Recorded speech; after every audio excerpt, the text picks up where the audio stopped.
starting now, what we'll do is we'll look at the design of various subsystems at a relatively at a relative detail. Okay, we'll look at the relative detailed design of the various subsystems, and now you need to start communicating with each other.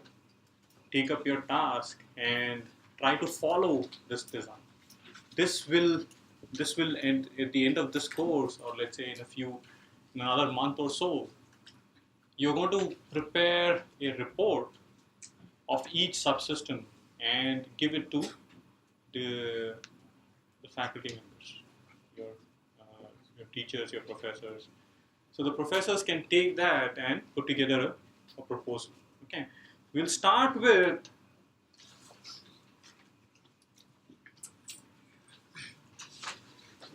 the electrical power system design.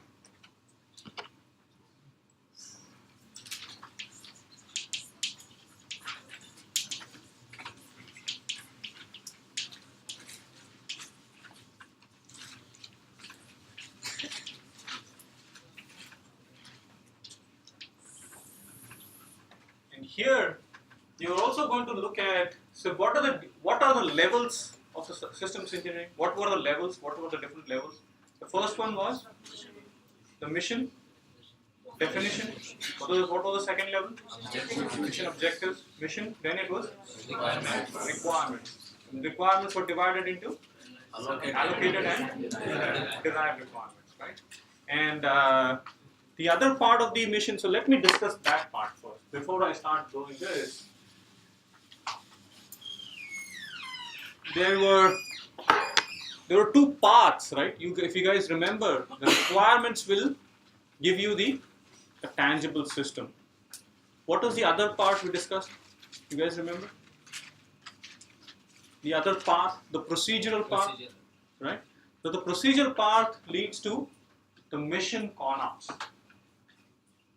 The mission ConOps, I showed you the flow chart. ConOps is concept of operations, or the mission profile. Okay. Now imagine how we are going to. What is the mission definition? Go back and tell me the mission definition. Read the mission definition. On-orbit evaluation of atmospheric models using a novel drag and enhancing center and GPS based position. So the on-orbit evaluation, how are you going to go about doing the evaluation? Where do you start? So think about this. What will happen?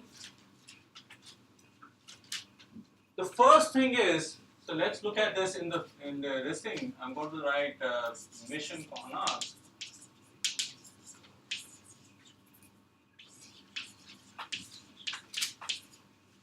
Okay, or mission profile.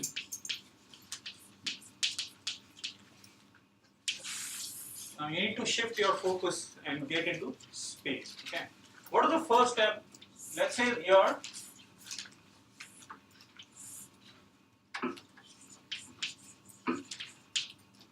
the satellite is SIT satellite is. So let's say this write this as SIT sat is deployed or launched. Okay.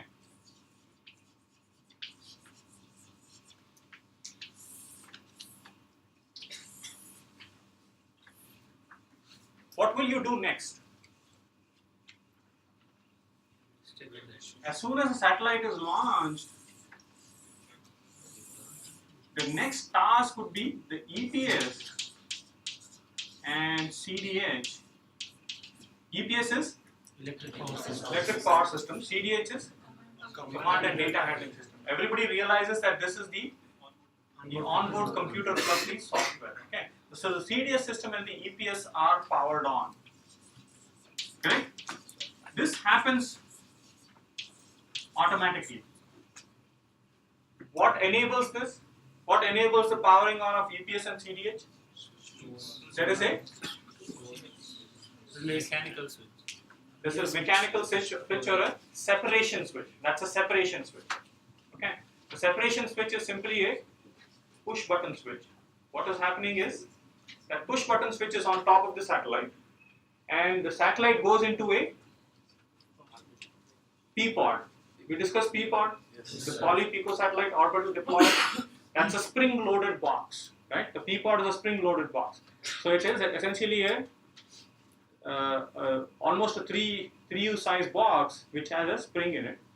You put your satellite in there and close the lid. When you close the lid, that switch gets depressed or compressed, and then the satellite is off. As soon as that door gets opened, what happens? The spring will push the satellite out, and the satellite will power on. The EPS will power on, and the CDH will power on. Okay. Then what is going to happen? You are required to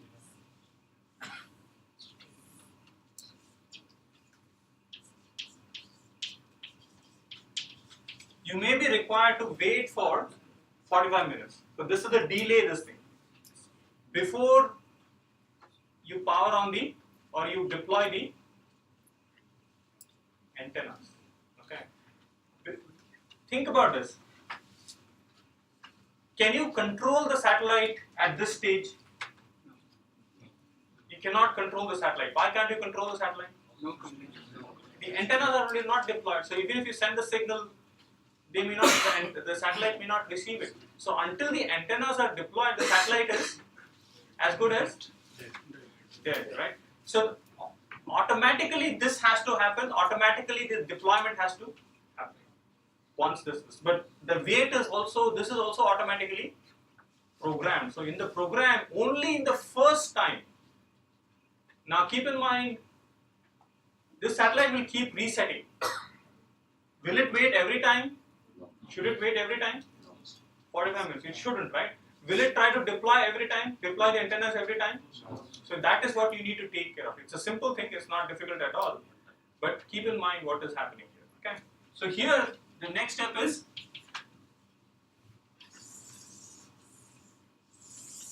so I'm writing this as a task antenna deployment and verification. Okay. And this one, this is a one-time operation. You agree this is a one-time operation? Right? So here, this is, you can call it as power up and deploy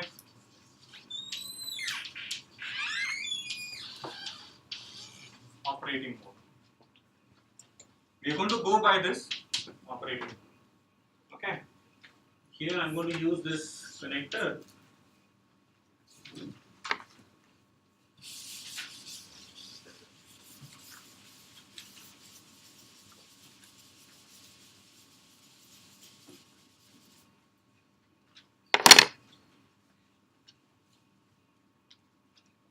Once the antennas are deployed and verified, what will the satellite do? What do you want the satellite to do? Send the just a beacon. Okay, it will beacon, it will send a minimum amount of information to let the ground station know that it has successfully deployed and it is orbiting and it is waiting for you to command it. Okay, so then you have this, we call that safe hold mode. Okay, where you have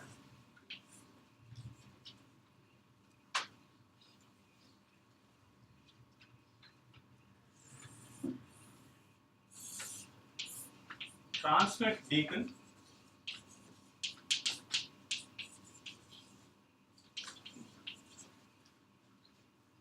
Okay.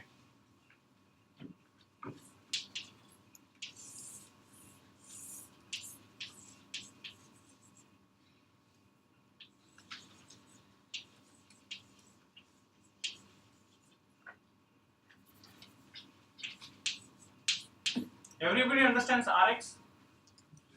Receiver. Okay. So you got to query the receiver.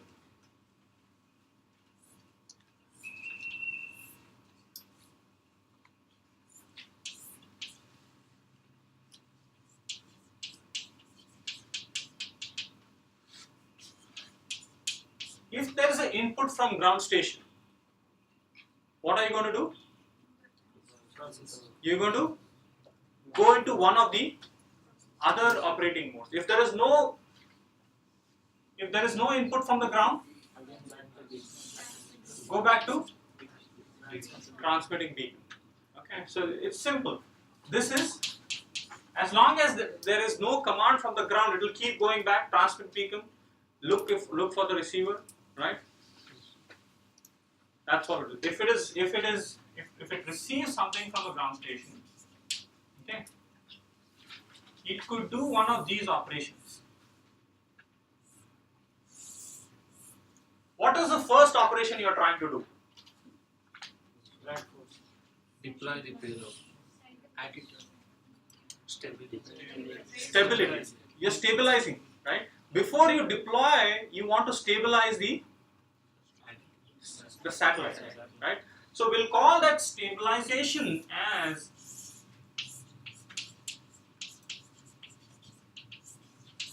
DTUM.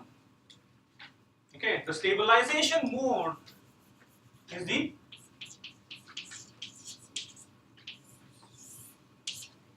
detumble mode. Okay. So the first 45 minutes, it will wait because these are launched as secondary payloads. The primary and the secondary are launched almost at the same time. So the 45 minutes, it will separate from the primary. It will go away from the primary, and that you are not allowed to transmit during that 45 minutes. So you just wait and do nothing. Don't even deploy the antenna. It's like, if you get on a plane, until you start cruising, they'll ask you to switch off the cell. Something similar. There's detumble mode. What is the other mode?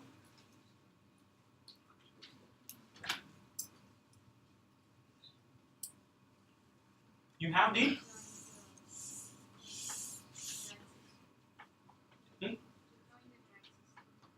right. You can deploying the drag system, right? So you can switch. You can segregate this into different operating modes.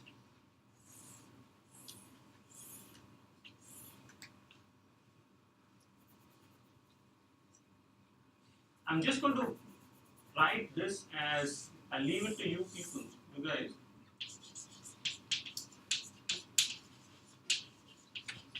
Mission mode 1.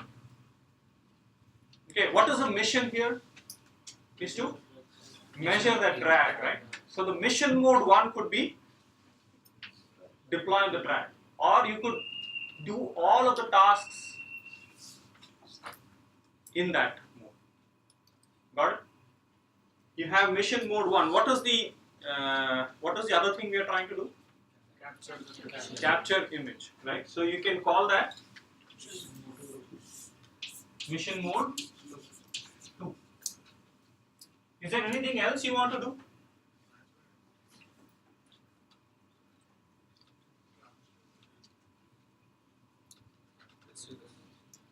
You have to have a communication mode. Okay. See, what is happening is, during all these modes, the data is not sent back. Okay. So the mission mode 1, it will operate the simple thing is, it's not even, when is the mission mode happening? When can the mission mode happen?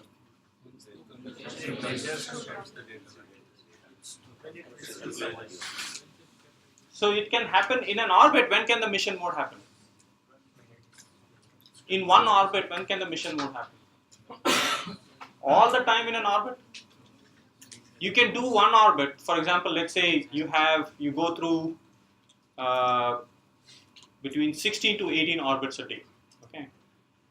If you choose to do the mission mode in 2 orbits of that day, can you do the communication in those during those 2 orbits?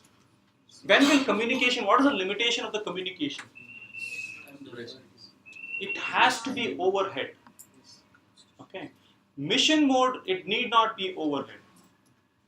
You understand?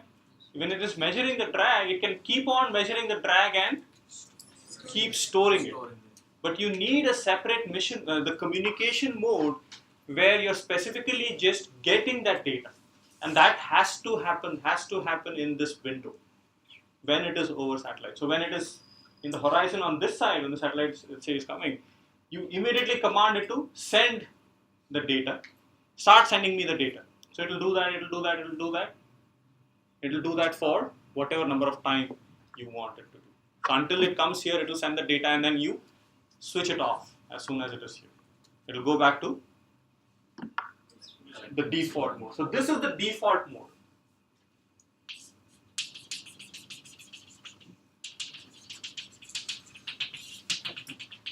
The safe mode is a default mode.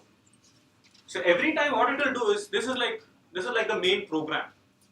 Okay, and this is the initialization program. It will initialize only once and it will go to the main program. So from this program you can command it to, as part of this health data, whatever this beacon, what are you going to transmit to understand if you need detumbling or not?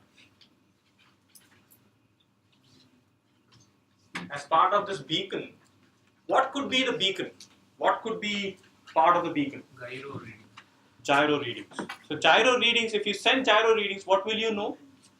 Is it stabilized? Is it stabilized or not? So you can send gyro readings, you'll send temperature readings, you'll send battery voltages, you'll send solar cell voltages. So these are the important aspects which you can send as part of the beacon. And when you send that, you analyze that data and you can say how healthy the satellite is. Does it need to be detumbled?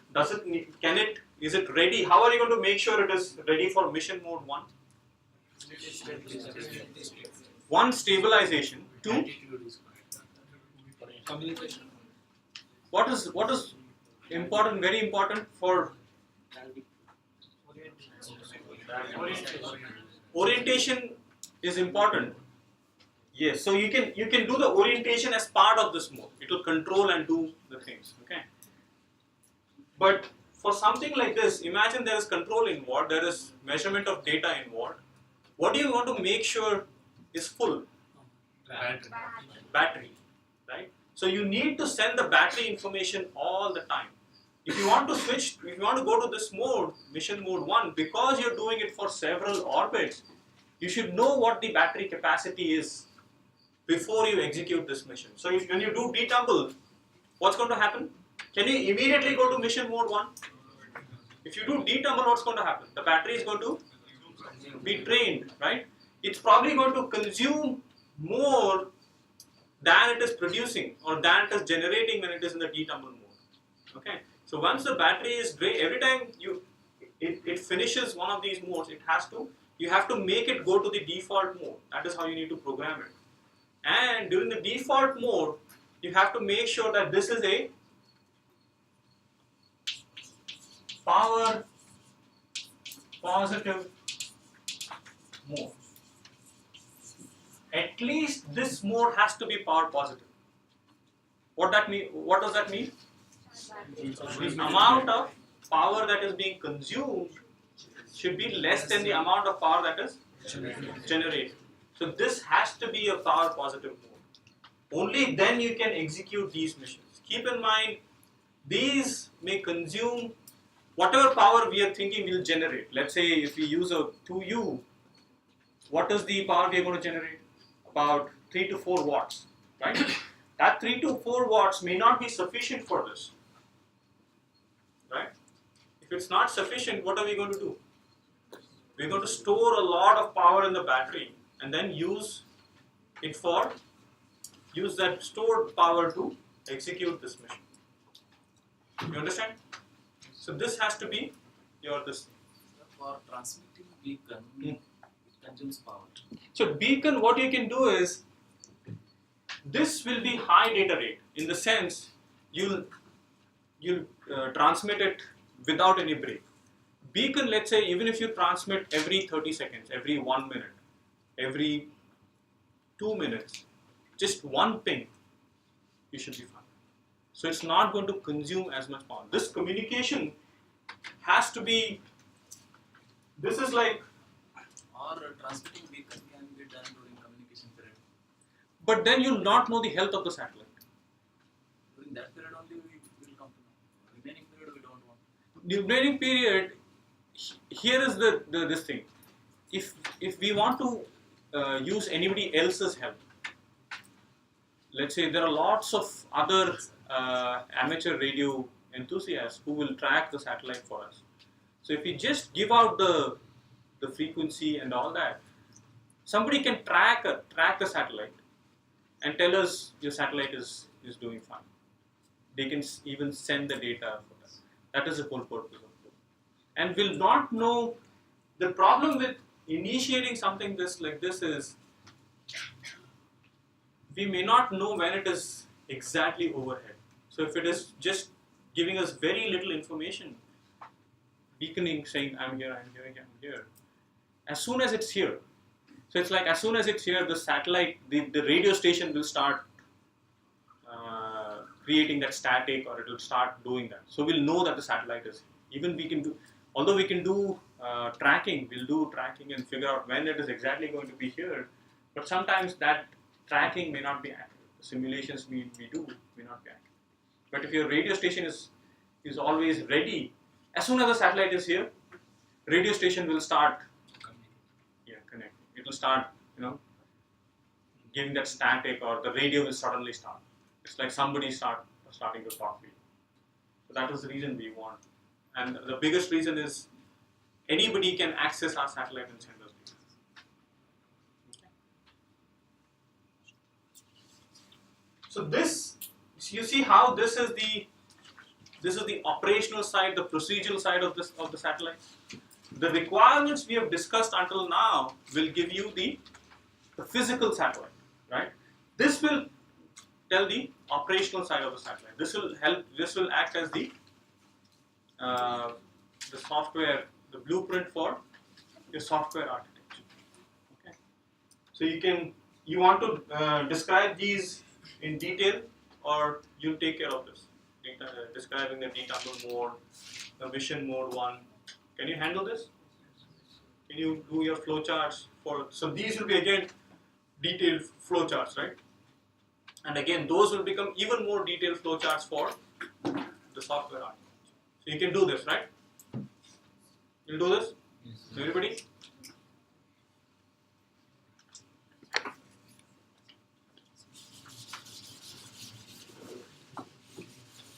Now think about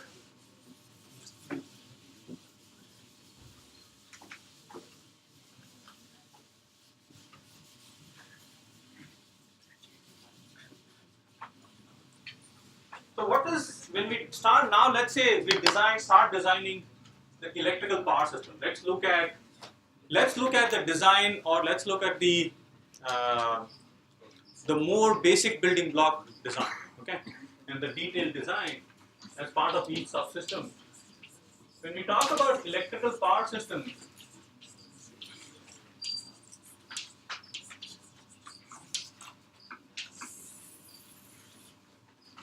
where do we start this electrical power system design?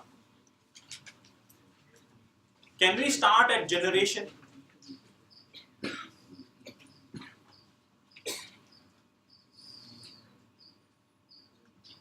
The first thing you're going to look at, so there are different aspects here, okay?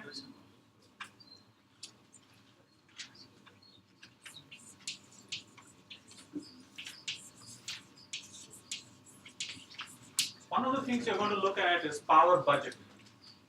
There are typically two power budgets.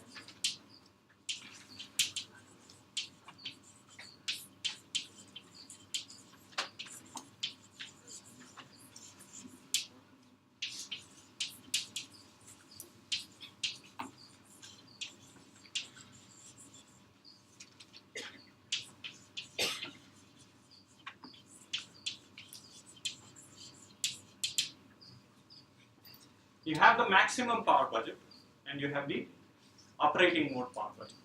Alright. How do you figure out the power budget?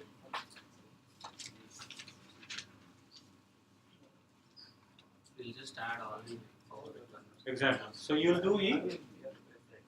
So the maximum power budget is, you look at the component, right?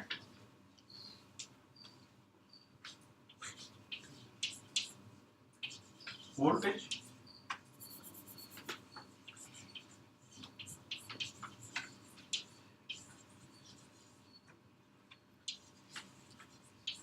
current, power. Voltage is in volt, current is in ampere. This is in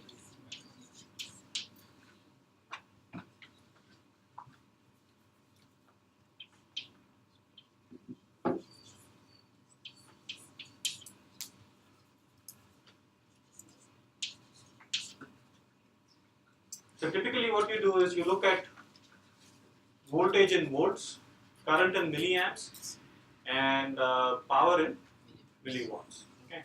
So let's look at what are some of the components we have discussed until now.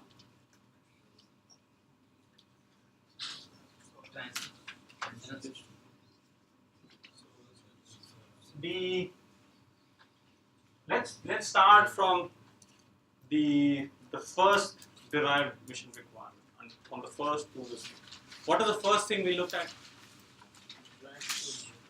Right. So the drag sensor suite, that is going to consume power, right? So drag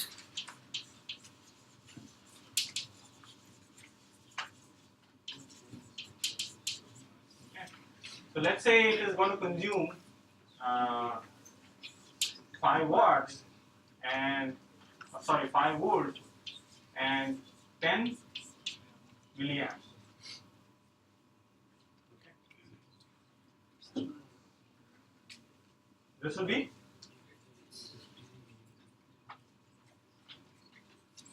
so let's say there are let me put this as 100 milliamps. So you're going to get 500 milliwatts. Okay. What else do we look at?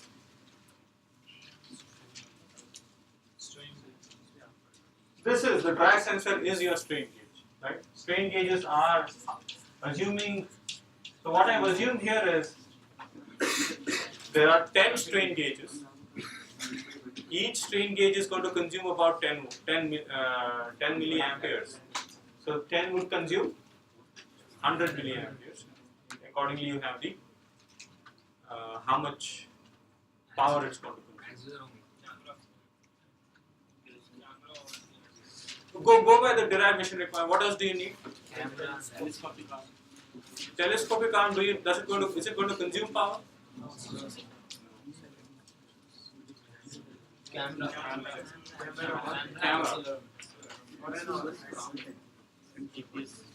GPS, right? GPS next or camera next? Camera. Okay. So you have camera. Okay. So the camera, let's say, is going to operate at 5 volts, and let's say it's going to consume 200 milliamps. What is the power consumption? 1000 milliwatts are 1 watt, right? What else? Accelerometers. So what we'll do is we'll either use strain gauges or accelerometers.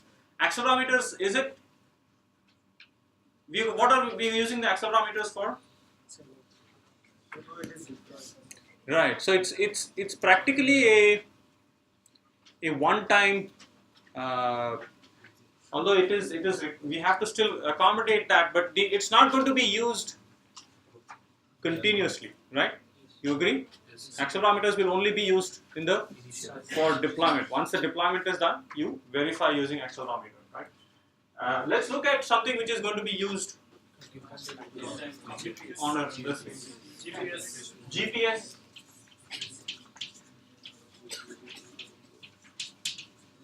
Receiver, again 5 watts, 200 milliamps, it's going to consume 1000 milliwatt. Real-time clock. Real-time clock. So you see how the power budget is being calculated, right? This is what you're going to do is team working on electrical power system will do a maximum power budget, which will identify all the parts, all the components which are going to consume power, and figure out the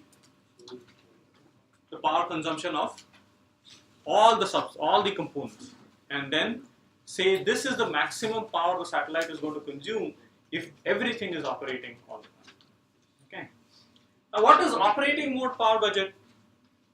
Let's look at operating mode power budget. Okay.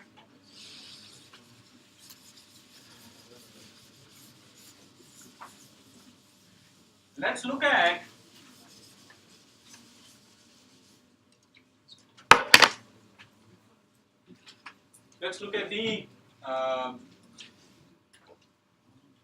the power up and deploy. Okay.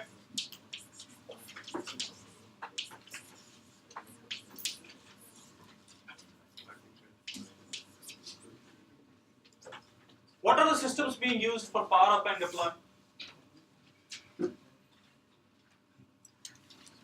Is the EPS going to consume power? Yes. It will consume power. Okay. So the EPS board will consume some power. Is the CDH board going to consume power? What else are we looking at?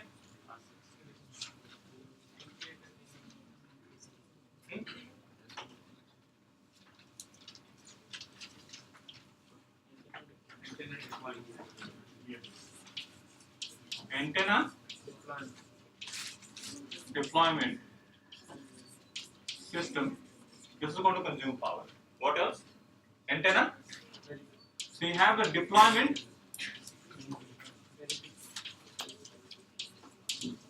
verification system.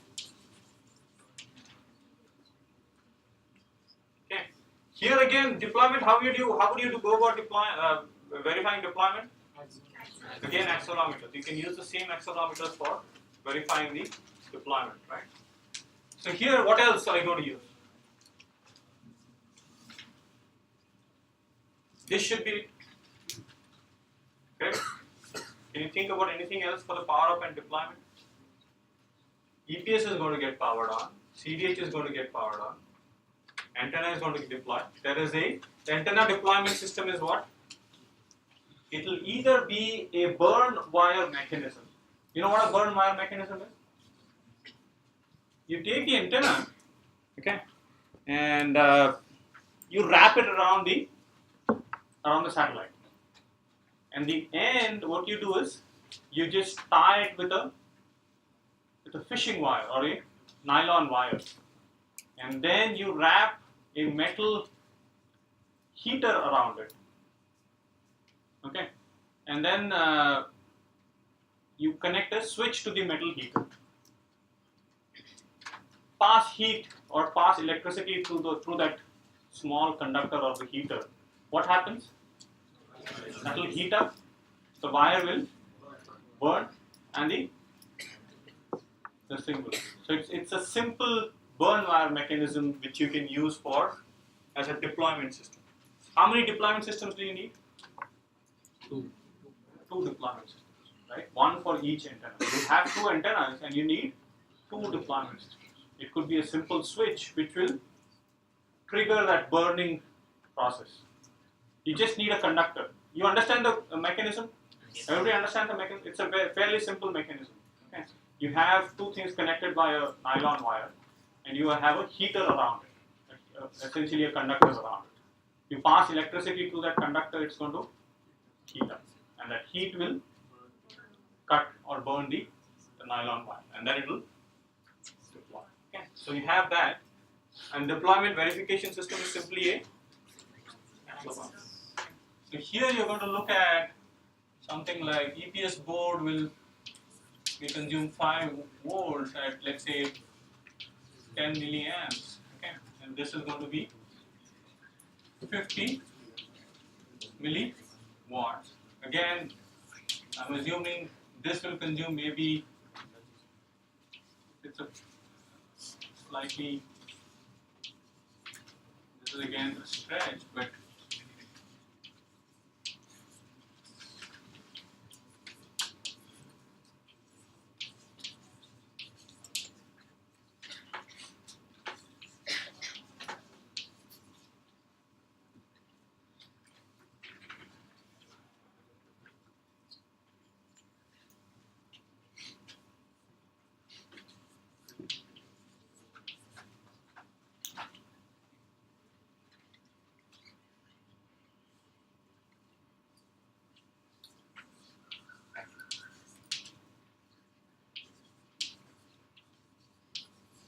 so what is the total power consumption of this?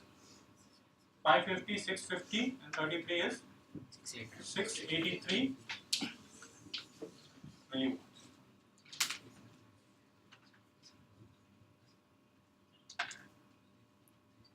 Okay, this is 600, 650, 683.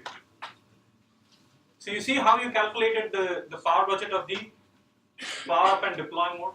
So you need about 683 milliwatts of power in your battery to get this. Alright. Now look at how do you correlate this to battery. For how long is this operation? Huh? Once, but how long is this operation? Think about what we wrote on the flowchart. About 1 hour. Can we say it's about 1 hour? It powers on 45-minute wait period, and then let's say it takes about, it may take actually just 5 minutes. So you can say it is about 50 minutes, not even 50 minutes of, right? So what is, do you understand what? What is what? Energy consumed per unit time.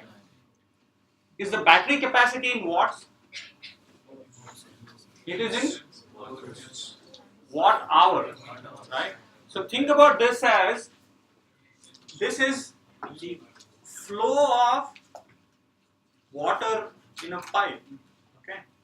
The amount of water being consumed every unit of time. Battery is a tank, a reservoir. You see that? Now how do you correlate that? So if the battery capacity will be, let's say, 10 watt hour, how do you think this will be, that 10 watt hour will be sufficient for this operation? Yes. Right? So power up and deploy, it will consume, how many watt hours will it consume? It will consume about half a watt hour, about 50, not 50%, but a half a watt hour, right? So you can say 683 into 0.5 hour. You see how you can calculate the power consumption? There's a difference between what is the power needed and what is the power consumption. So you have to be able to correlate the battery power and what is the power consumption. Everybody is able to do that? Okay, we can move on to the next one. Anybody who does not understand this? No hands? Everybody is okay? So now let's look at the safe hold power this thing, okay?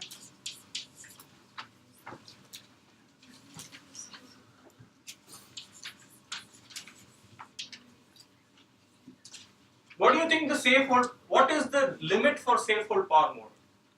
What should be the limit? Generation must be more than Huh? consumption. Right, so what is the limit? Maximum. So we are looking at not more than 2 to 3 watts. Why so? Solar cells are capable of producing 3 to 4 watts. That is what we are saying. That if it's a 2U, right? One U is capable of producing how much did we say? Picosatellite? 2 watts. So this, you put together 2 of them, they'll probably produce about 4 watts. Okay. Now what you do is, safe-hold mode, you have to, ideally what you want, ideally you want to design the safe-hold mode such that it consumes much less than 2 watts. Why so? Huh?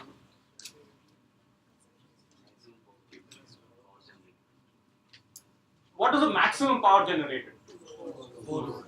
Maximum power generation is 4. What is the minimum power? When is the minimum power generated? When the 1U surface is pointing the sun, what is the amount of power generated? Keep in mind there are 4 2U surfaces, there are 2 1U surfaces, right? You know the form factor by now. It's 10 by 10 by 20. So if 10 by 20 is facing, what is the power generated? 4 watts. If 10 by 10 is facing the sun? 2 watts. So ideally what you want to do is, are we controlling the satellite here? Is the satellite under control? By accident, if it's our bad luck and the 1U faces the sun, we are never going to, our satellite is as good as gone, right? Unless there is disturbance and it somehow tumbles and then the 2U faces the sun.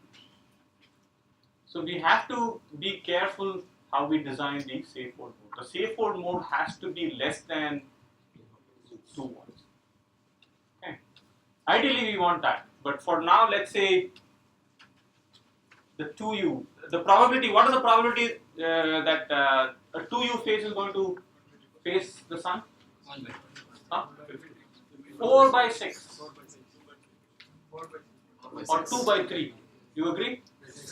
What is the probability that a 1U face will face the sun?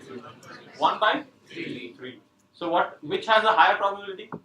2U. So let's go by the higher probability and say the longitudinal face is facing the sun. Okay.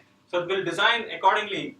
Safe-hold mode. Is the EPS going to? So all this is going to be applicable. Not all of this. Only 2 of these. Right. So you have EPS board. 5 volts and 10 milliamps. You have 50 milliwatts. And you have CDH.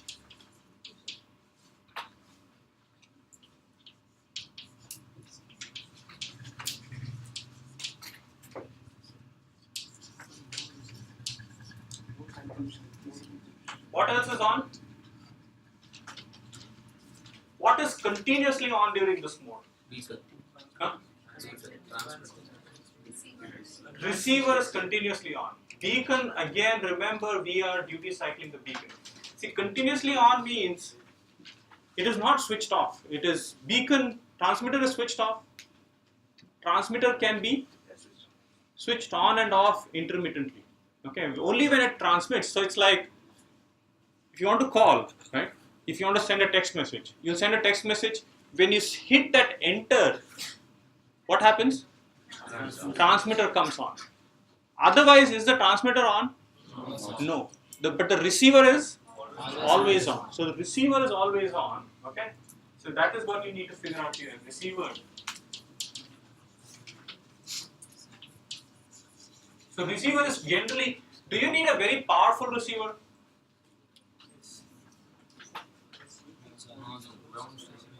You don't need a powerful receiver. Okay. You need a powerful transmitter just because you can send a very powerful signal from here, right? From the ground station, and it can be a weak receiver. But if there is a weak transmitter from the satellite, that is never going to come to the ground station. So generally the receivers are designed such that it doesn't consume as much power as the transmitter. Okay? So you can say 5 volt and let's say 25 milliamps, so you can get about 1, 125 milliwatts. The transmitter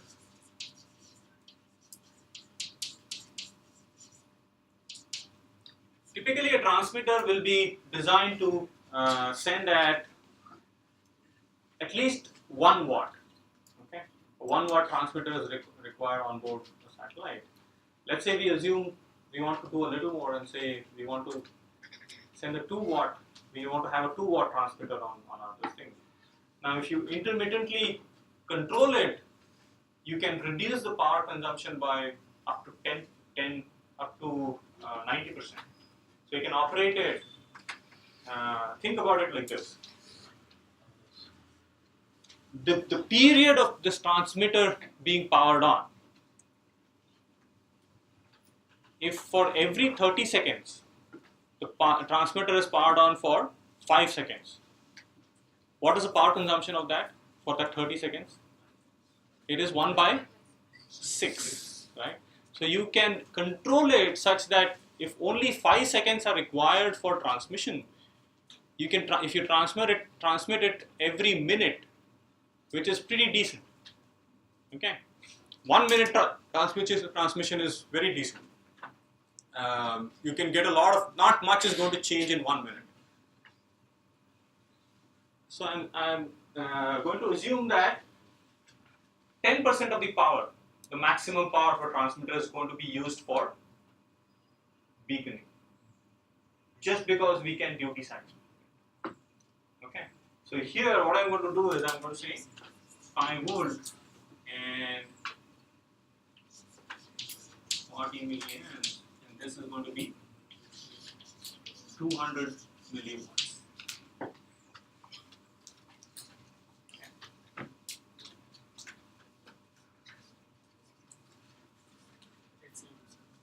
What else is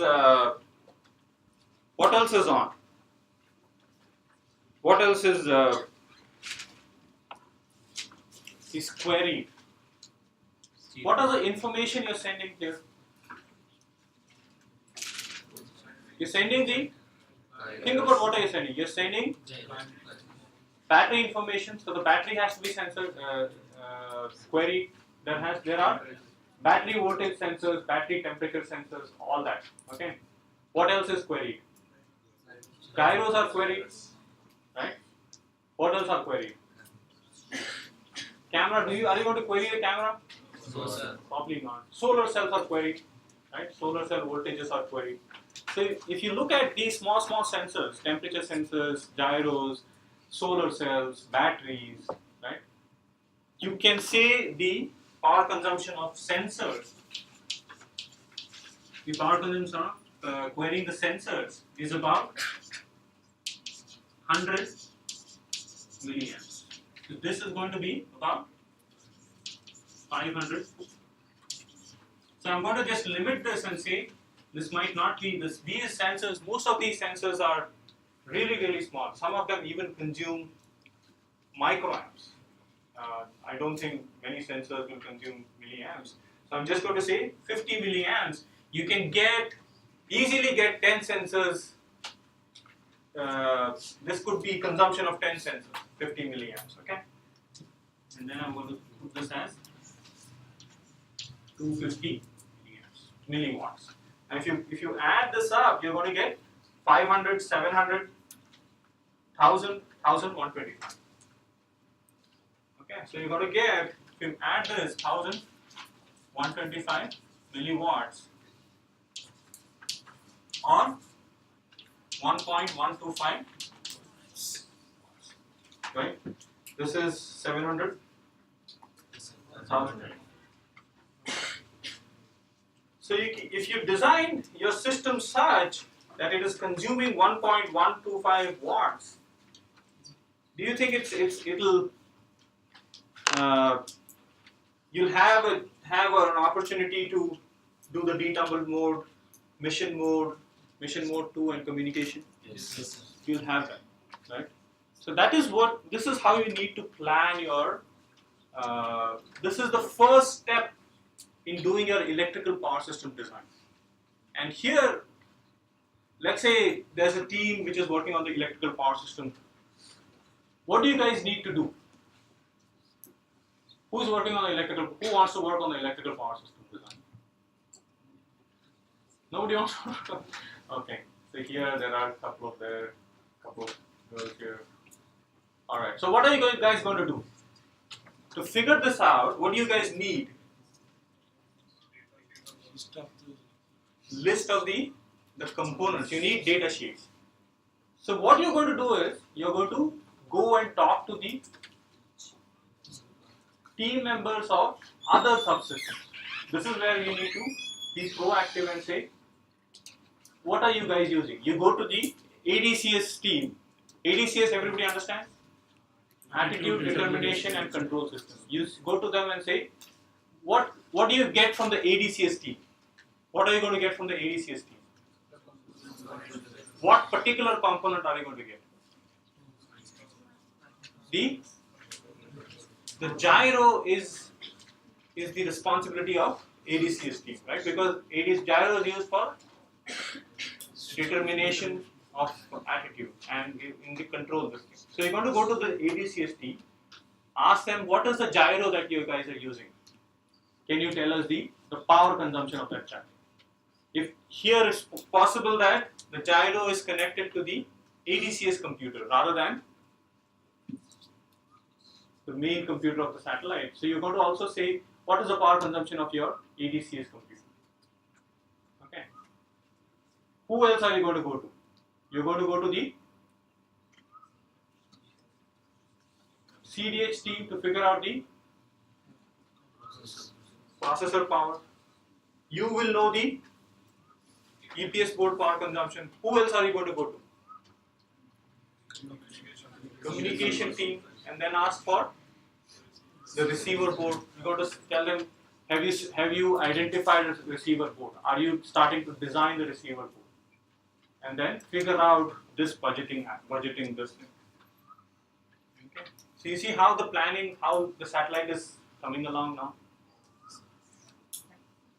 So this is the beginning for the electrical power system design. What we'll do is we can stop it here now. So we'll stop it here. In the afternoon session, what we'll do is we'll gather in a lab in batches, and I'll show you the operation of some of the operation of the satellite, or at least how we can assemble. So how do you want to do it? How many of you all, like 10 in a batch? Maybe 10 is 15 in a batch. Can we do 15 in a batch?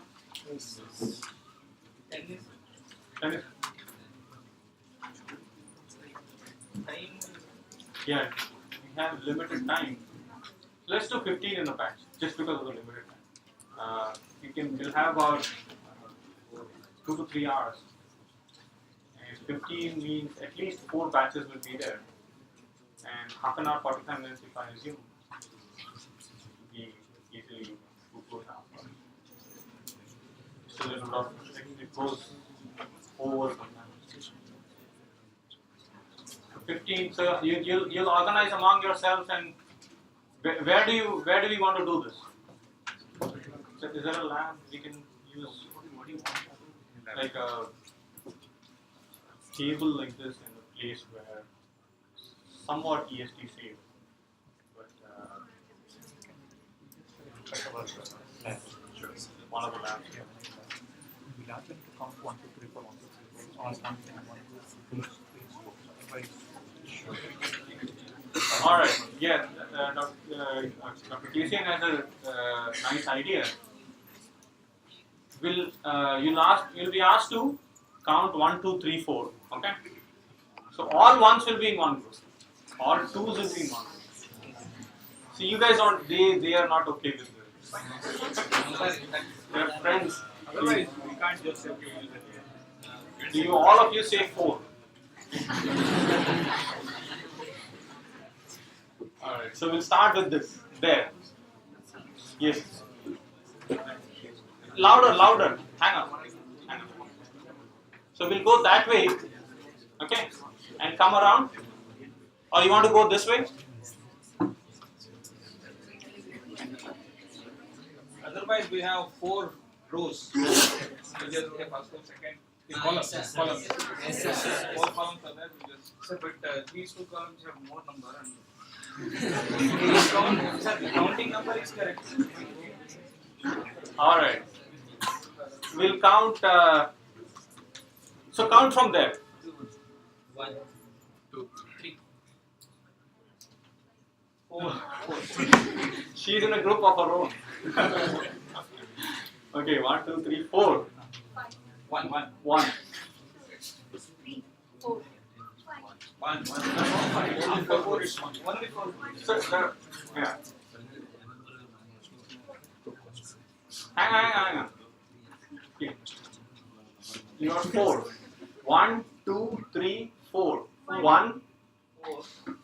1. No. 1, 2, 3, 4. 4 are already here. No, you count.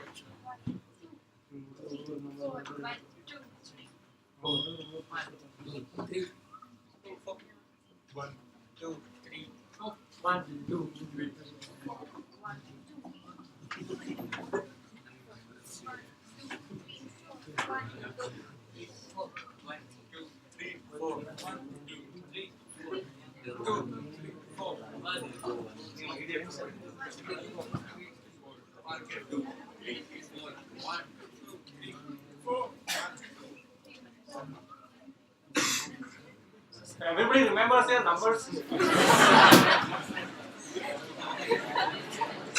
Anybody who does not remember their numbers? Everybody remembers their numbers.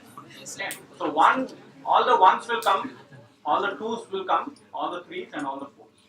Is that okay? Is that okay? Everybody remembers their numbers? Yes, sir. So we'll start at 2 o'clock. The first batch can come down here. We'll just tell you the venue. At 2 o'clock, one number. Okay, first group can come over here. Just 1. Number 1.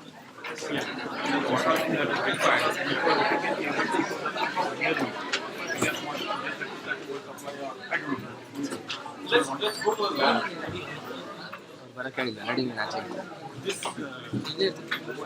I'm just worried about this.